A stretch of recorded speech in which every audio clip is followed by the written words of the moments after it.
نحمده ونصلي ونسلم على رسوله النبي الكريم الأمين الحنين الرؤوف الرحيم اما بعد گلا لے رہی ہے تھوڑا اس کو ریلیکس کریں فاعوذ باللہ من الشیطان الرجیم بسم اللہ الرحمن الرحیم ما کان محمد صلی اللہ علیہ وآلہ وسلم ابا احد من رجالکم ولکن رسول اللہ وخاتم النبیین وکان اللہ بکل شیء علیما صدق اللہ مولانا العظیم۔ انتہائی واجب الاحترام، تھوڑی بیس اور دیں جملہ برادران اسلام،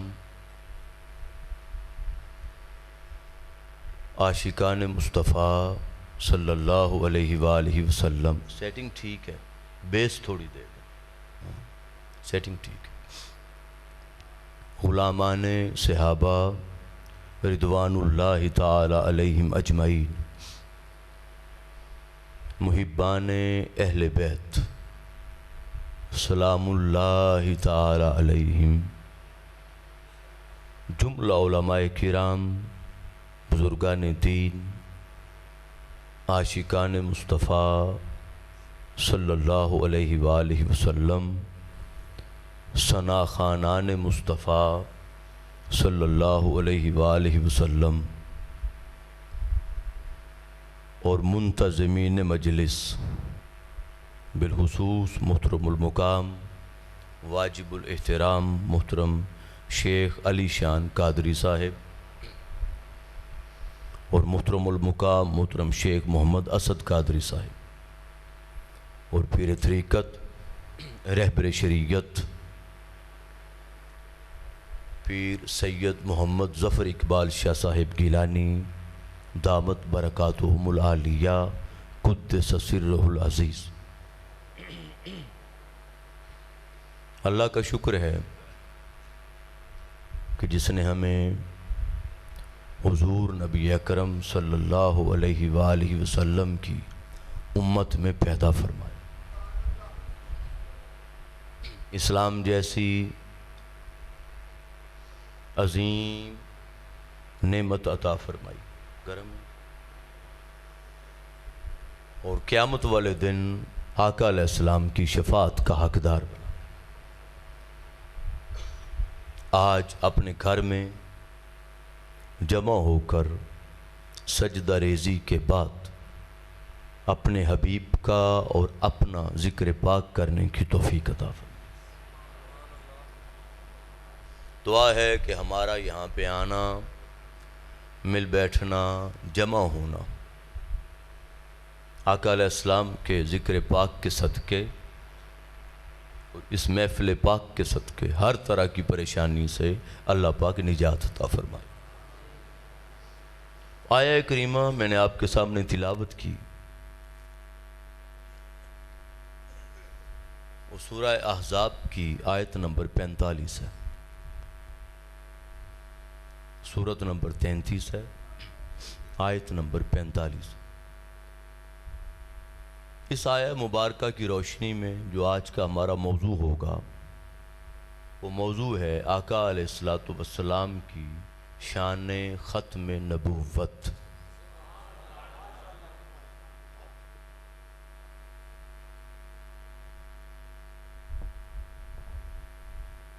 ایک بات ابتدائی طور پہ ذہن میں رکھ لیں، ابتداءً ہر نبی کی نبوت پر ایمان لانا واجب ہے۔ میں نے جو چند سیکنڈ خاموشی اختیار کی، میں آپ کا جواب سننا چاہتا تھا، آپ سب خاموش رہے، میرے ساتھ آپ رہیں گے۔ یہاں پہ نہ تو شعر و شاعری ہے نہ سر ہے، ہم بات دلیل سے کریں گے، عربی متن سے کریں گے، آپ میرے ساتھ رہیں گے تو آسانی رہے گی۔ تو ہر نبی کی نبوت پر ایمان لانا واجب ہے، اور لازمی بات ہے پھر آقا علیہ السلام کی نبوت اور رسالت پر ایمان لانا بھی واجب ہے۔ مگر جو حضور کی شان ہے وہ باقی انبیاء سے اس حوالے سے ایک پہلو پر منفرد ہے، ویسے تو بے شمار پہلو ہیں، مگر آقا علیہ السلام کی شان انفرادیت پر بات نہیں ہو رہی آج، ورنہ یہ ایک الگ موضوع ہے کہ وہ کمالات، وہ خوبیاں، وہ اوصاف جو آقا علیہ السلام کو اللہ پاک نے عطا فرمائے، وہ حضرت آدم علیہ السلام سے لے کر حضرت عیسیٰ علیہ السلام تک کسی اور نبی کو عطا نہیں فرمائی۔ یہ الگ موضوع ہے، جن میں ایک درود و سلام ہے۔ یہ آیت بھی حضور پہ اتری، پہلے انبیاء پہ نہیں اتری، ان اللہ و ملائکتہ یصلون علی النبی، اور یہ جو عظمت عطا فرمائی کہ ہر لمحہ اللہ پاک حضور پہ درود بھیجتا رہتا ہے، یہ بھی حضور کا ہی خاصہ ہے۔ اب یہ موضوع نہیں ہے، مگر اس پر چونکہ ہم ختم نبوت پہ بات کر رہے ہیں، ایک پہلو جو حضور کی انفرادیت ہے، ہر نبی کی نبوت پر ایمان لانا واجب ہے، مگر حضور کی انفرادیت کیا ہے؟ حضور کی نبوت اور رسالت پر ایمان لانا بھی واجب ہے، اور حضور کی ختم نبوت پر ایمان لانا بھی واجب ہے۔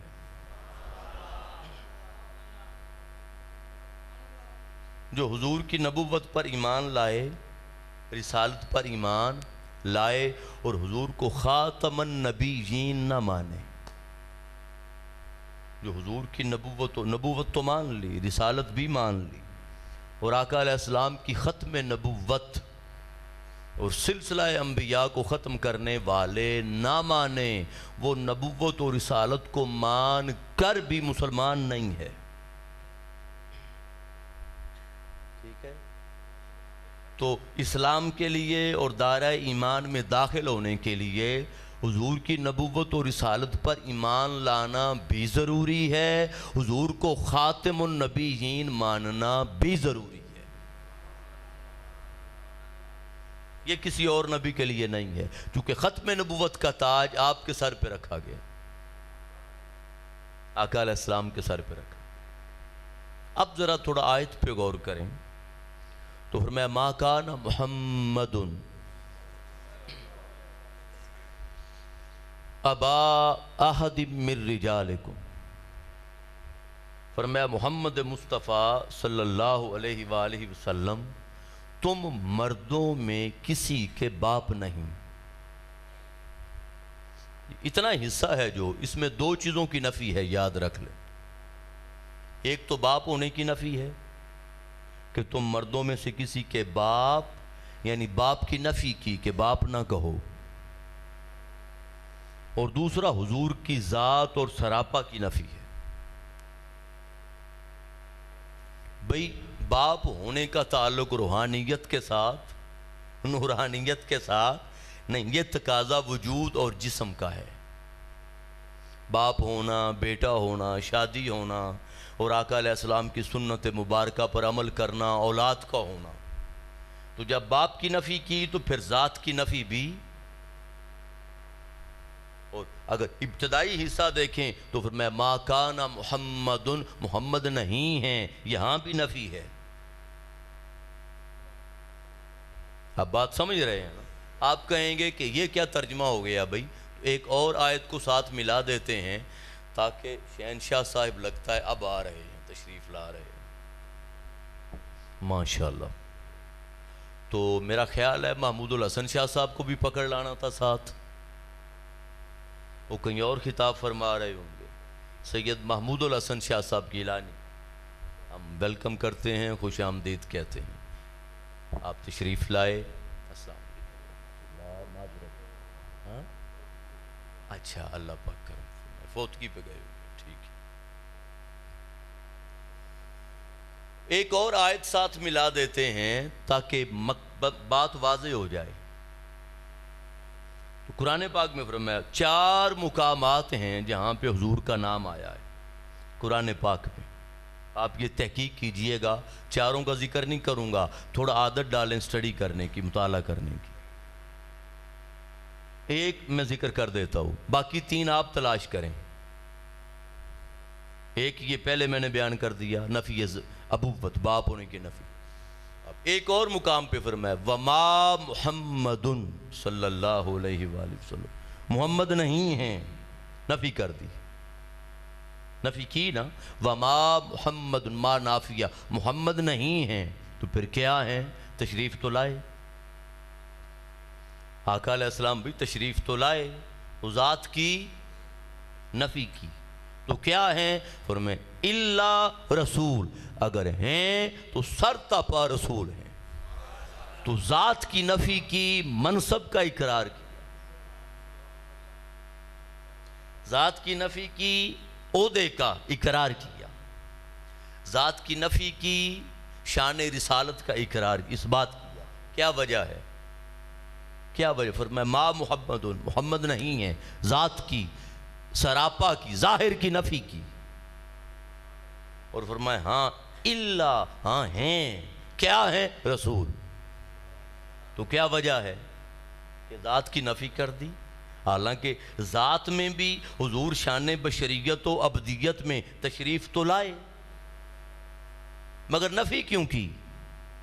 فرمایا ہاں، محبوب کی عظمت کو دیکھنا ہو تو سراپے میں نہ دیکھو، ذات میں نہ دیکھو، عظمت کو دیکھنا ہو تو منصب رسالت میں دیکھو۔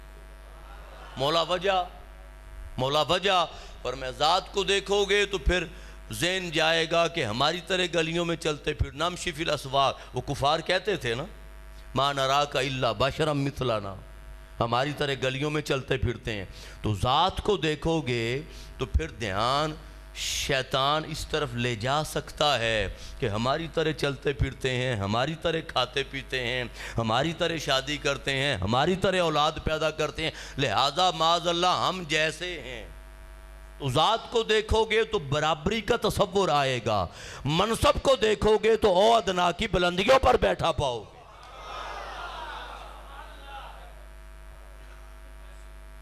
ثم دنا فتدلا فکان قاب قوسین او ادنا، اگر منصب کو دیکھو گے تو مولا کی آغوش قربت میں پاؤ گے، ذات کو دیکھو گے تو کہیں برابری کا سوال نہ ذہن میں آ جائے۔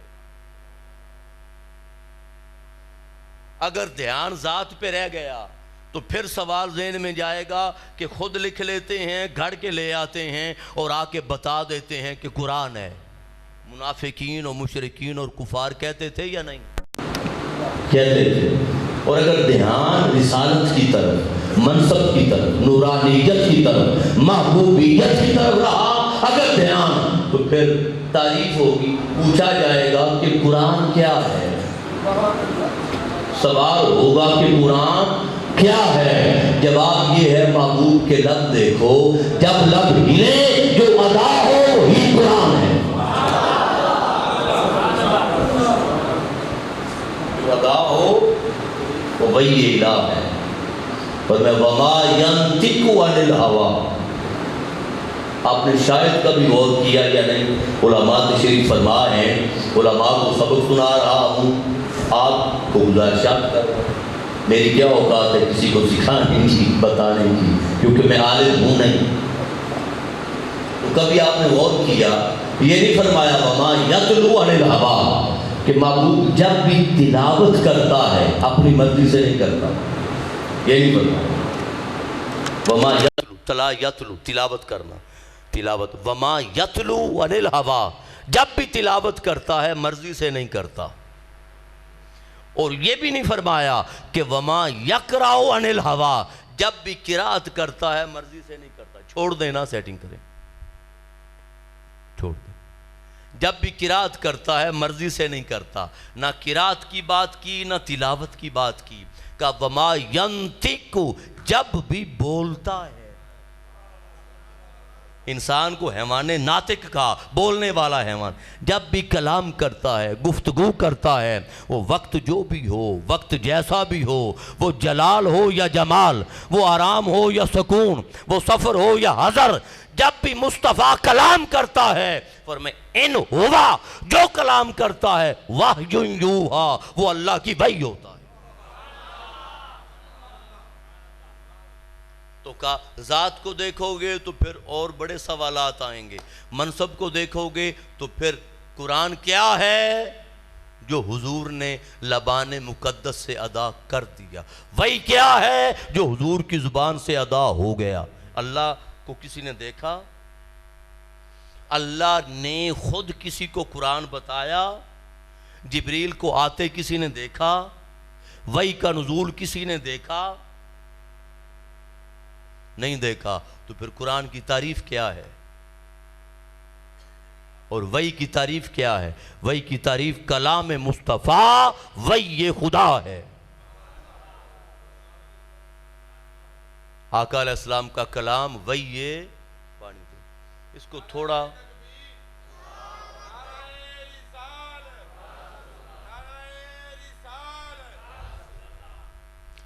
تھوڑا ریلیکس کریے گا، جب پیک آتی ہے نا تو گلے کو لیتا ہے، تھوڑا اس کو ایزی کریں ذرا۔ اور تو کلام مصطفیٰ کیا ہے؟ اللہ کی وحی ہے۔ اور بھی اس میں بڑے پہلو ہیں، مگر ایک وجہ میں نے کہا ذات کی نفی کر دی، ٹھیک ہے، ذات کی ٹھیک ہے نفی کر دی، کہا ذات پہ دھیان نہ دینا۔ وہ سب سے پہلے جس نے ذات پہ دھیان دیا تھا نا وہ اکڑ گیا تھا، اور جن کی نگاہ ذات سے نکل کر نور تک چلی گئی تھی وہ سجدہ ریز ہو گئے تھے، وہ سجدہ ریز ہو گئے تھے۔ ایک وجہ تو یہ ہے، اور دوسری وجہ فرمایا محمد مصطفیٰ تم مردوں میں سے کسی کے باپ نہیں۔ اب تھوڑا اس پہ بات کرتے ہیں۔ میرا ایک سوال ہے، مرد اگر بچہ جوان نہ ہو اور سن بلوغت کی عمر کو نہ پہنچے تو کیا اس کے باپ کو باپ نہیں کہتے؟ کہتے ہیں یا نہیں؟ بچہ 4 سال کا، 3 سال کا، 5 سال کا، 2 سال کا، چھوٹی عمر میں اگر بچہ فوت ہو جائے تو کیا وہ جس کا بیٹا ہوتا ہے وہ باپ نہیں ہوتا؟ تو آقا علیہ السلام کی اولاد نہیں ہوئی؟ حضرت ابراہیم علیہ السلام، حضرت قاسم، حضرت طاہر، اور پھر اگلی بات چلو بیٹے نہ ہوں تو بیٹی اگر ہو تو کیا باپ نہیں بنتا؟ تو سیدہ کائنات حضرت ام کلثوم، حضرت رقیہ، آقا علیہ السلام کی صاحبزادیاں بھی ہوئیں یا نہیں ہوئیں؟ تو اگر بیٹی جوان ہو یا بیٹی پیدا ہو تو باپ کو باپ نہیں کہیں گے؟ کہیں گے نا۔ تو بچہ معصوم ہے یا چھوٹا ہے پھر بھی باپ تو بن گیا، اور اگر بیٹا نہیں ہوا، بیٹا ہوا ہی نہیں، ایک تو ہے نا پیدا ہو کے وصال ہو گیا یا پیدا ہو کے شہید ہو گیا، یہ تو بات ہی الگ ہے، مگر بیٹا پیدا ہی نہیں ہوا اور ہیں بیٹیاں، تو بھئی بیٹی پیدا ہو تو باپ بنے گا یا نہیں؟ اور اس کو بیٹی دختر یا ولد فلان نام کس کا آئے گا؟ باپ کا آئے گا، تو باپ بنے گا۔ تو بیٹیاں ہیں مگر کا باپ نہ کہو، تو مردوں میں سے کسی کے باپ نہیں ہیں، باپ نہ کہو۔ اور اگلا سوال، 2 باتیں یہاں، اب تیسری بات تھوڑا اور واضح کر دیتا ہوں۔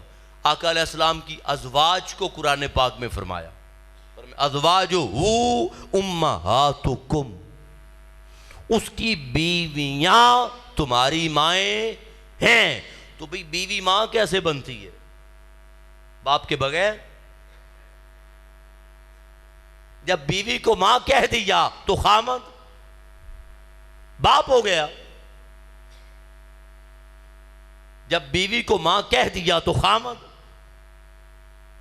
باپ ہو گیا، مگر کہا کہ بیویوں کو ماں کہہ لو، حضور کو باپ نہ کہو۔ کیا وجہ ہے؟ بیویوں کو ماں کہہ لو، حضور کو باپ نہ کہو، وجہ کیا ہے؟ وجہ یہ ہے کہ زمانہ ہے، وقت ہے تو ظاہر ہے سب اپنے باپ کی اولاد ہیں.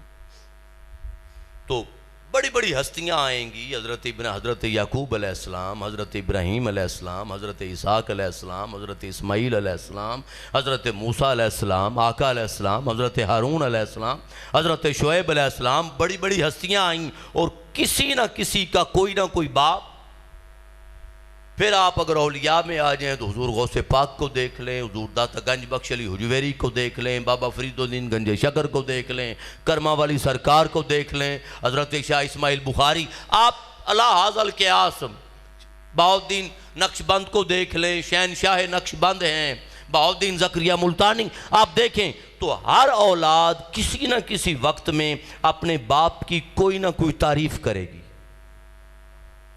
بات کو سمجھیے گا. میرا باپ ایسا تھا، اس میں یہ خوبی تھی، اس میں یہ کمال تھا، اس میں یہ عظمت تھی، اس میں یہ اوصاف تھے، یہ مقام و مرتبہ تھا. کوئی کہے گا میرا باپ خلیل اللہ تھا، تو چھوٹی عظمت تو نہیں ہے. کوئی کہے گا میرا باپ ذبیح اللہ تھا، کوئی کہے گا میرا باپ صفی اللہ تھا، کوئی کہے گا میرا باپ نجی اللہ تھا، کوئی کہے گا میرا باپ کلمت اللہ تھا. ایک مثال دے رہا ہوں. تو ہر کوئی اپنے باپ کی کوئی نہ کوئی خوبی، صفت، عظمت اور کمال کو باپ ہونے کے ناطے اور بیٹا ہونے کے ناطے بیان کرے گا. فرمایا جب ہر کوئی اپنے باپ کی کہ میرا باپ اس کمال پر فائز تھا، خبردار مصطفیٰ کو باپ نہ کہنا. کہ جب ہر کوئی اپنے باپ کی خوبی بیان کرے گا تو باپ ہونے میں بھی، تعریف کرنے میں میں مصطفیٰ کی برابری گوارا نہیں کر سکتا. محبوب میرے کی کوئی مثل ہے ہی نہیں. لہذا کوئی کہ میرا باپ اور محبوب کی اولاد کہے میرا باپ، تو باپ ہونے میں تو برابر ہو گئے. فرمایا میں اس برابری میں بھی مقابلہ گوارا نہیں کر سکتا. میرے محبوب کی عظمت و شان کا مقابلہ ہے ہی نہیں. فرمایا خبردار ما کان محمد ابا احد من رجالکم، محمد مصطفیٰ تم مردوں میں سے کسی کے باپ نہیں ہے. فرمایا برابری گوارا نہیں کر سکتا. مثلیت گوارا نہیں کر سکتا. کوئی یہ کہے کہ میرا باپ ایسا تھا، تمہارا باپ ایسا تھا. میرا اور تمہارا باپ ہونے کی صفت میں تو برابری آ گئی نا. پر میں یہ بھی گوارا نہیں کر سکتا. لہذا محبوب کو باپ کہنے کی اجازت. تو فرمایا ما کان محمد ابا احد من رجال ولکن رسول اللہ و خاتم النبی. اب آگے چلیں. تیسری بات وہ کیا؟ بیٹے جوان نہ ہوئے، اگر جوان ہوتے تو نبی بنتے. فرمایا تو مردوں میں سے محمد مصطفیٰ کسی کے باپ اگر جوان ہوتے تو نبی بنتے. نبی بنتے تو ختم نبوت نہ ہوتی. اب اگلی بات، نبی بنتے تو ختم نبوت نہ ہوتی. اور اگر نبی نہ بنتے تو حضور کی ذات میں نقص رہ جاتا کہ بیٹا تو تھا مگر باپ کی خوبی نہ لے سکا.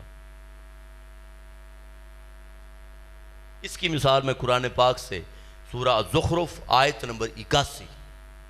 فرمایا کل محبوب ان کو فرما دے. ابتدائی حصہ تھوڑا سمجھ لیں، آگے بھی ہوگی علمی مگر تھوڑی آسان بات ہو جائے گی. کیا؟ فرمایا کل محبوب ان کو فرما دے ان کان للرحمن ولد. فرمایا اگر کوئی اللہ کا بیٹا ہوتا، بات کو سمجھیں، اگر کوئی اللہ کا بیٹا ہوتا فانا اول العابدین، تو حضور نے فرمایا میں اس کی عبادت کرنے والا سب سے پہلا ہوتا. تو کیا مطلب ہوا؟ مطلب کہ اگر اللہ کا بیٹا کفار و مشرکین کہتے تھے نا عیسیٰ علیہ السلام کے بارے میں، عزیر علیہ السلام کے بارے میں، یہودی عیسائی یہ لوگ کہتے تھے، تو فرمایا اگر اللہ کا بیٹا ہوتا تو اس کی سب سے پہلے عبادت کرنے والا. مطلب کیا ہوا کہ اگر رحمان کا اللہ کا بیٹا ہوتا تو خدا بنتا. اگر بیٹا ہوتا تو خدا بنتا، اور خدا بنتا تو توحید نہ رہتی. خدا بنتا تو توحید نہ رہتی. اور اگر خدا نہ بنتا تو اللہ کی ذات میں عیب ہوتا کہ بیٹا تو تھا مگر تربیت نہ کر سکا، بیٹا وہ خوبی نہ پا سکا، بیٹا وہ کمال نہ پا سکا۔ اسی طرح اگر حضور کا بیٹا ہوتا تو دو شکلیں تھی، یا نبی بنتا یا نبی نہ بنتا، یا نبی بنتا یا نبی نہ بنتا۔ اگر نبی بنتا تو ختم نبوت نہ ہوتی، ختم نبوت نہ ہوتی، اور اگر نبی نہ بنتا تو باقی انبیاء کے لوگ اس بات میں سبقت لے جاتے اور یہ سوال کرتے کہ دیکھو ہمارے انبیاء کی اولادیں تھیں، وہ بھی نبی تھی، باپ بھی نبی تھا، بیٹا بھی نبی تھا۔ ابراہیم علیہ السلام نبی، ان کے بیٹے اسحاق علیہ السلام نبی، ان کے دوسرے بیٹے حضرت اسماعیل علیہ السلام نبی، یعقوب علیہ السلام نبی، پھر آگے یوسف علیہ السلام نبی۔ تو کہا ہمارے جو انبیاء تھے باپ بھی نبی تھے، اولاد بھی نبی تھی، لہذا ہمارے انبیاء اس خوبی میں سبقت لے گئے کہ آپ کے نبی کا بیٹا ہوا مگر نبی نہ بن سکا نبی۔ لہذا جوان اولاد ہونے سے پہلے اللہ پاک نے واپس بلا لی تاکہ ختم نبوت بھی رہے اور ذات مصطفیٰ میں نقص بھی نہ آئے۔